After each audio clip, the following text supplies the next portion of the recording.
Bulletin के सिलसिले के अॻिते वधाईंदे नाज़रीन खे अहम ख़बर ॾींदा हलूं। वफ़ाक़ी वज़ीर अली ज़ैदी तरफ़ां सेक्रेटरी एस्टेब्लिशमेंट खे जांच लाइ ख़त लिखण जो ऐलान करे छॾियो। संदसि चवण त सिंध सरकार कहिड़े कानून तहत इस्लामाबाद में हथियारबंद जथा गॾु कया आहिनि।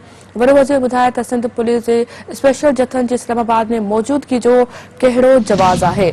अवां खे नाज़रीन अहम ख़बर ॾींदा हलूं। जारी कल बयान में अली ज़ैदी चयो त सिंध सरकार कहिड़े कानून तहत इस्लामाबाद में हथियारबंद जथा गॾु कया आहिनि। हुन इहो बि चयो आहे त सिंध जो वॾो वज़ीर ॿुधाए त सिंध पुलिस जी स्पेशल जथनि जी इस्लामाबाद में मौजूदगी जो कहिड़ो जवाज़ आहे।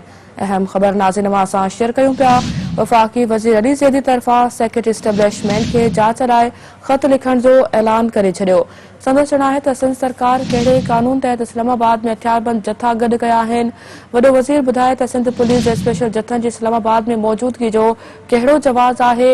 जारी कल बयान में अली ज़ैदी चयो त सिंध सरकार कहिड़े कानून तहत इस्लामाबाद में हथियारबंद जथा गॾु कया आहिनि। संदसि चवणु हो त सिंध जो वॾो वज़ीर ॿुधाए त सिंध पुलिस जे स्पेशल जथनि जी इस्लामाबाद में मौजूदगी जो कहिड़ो जवाज़ आहे।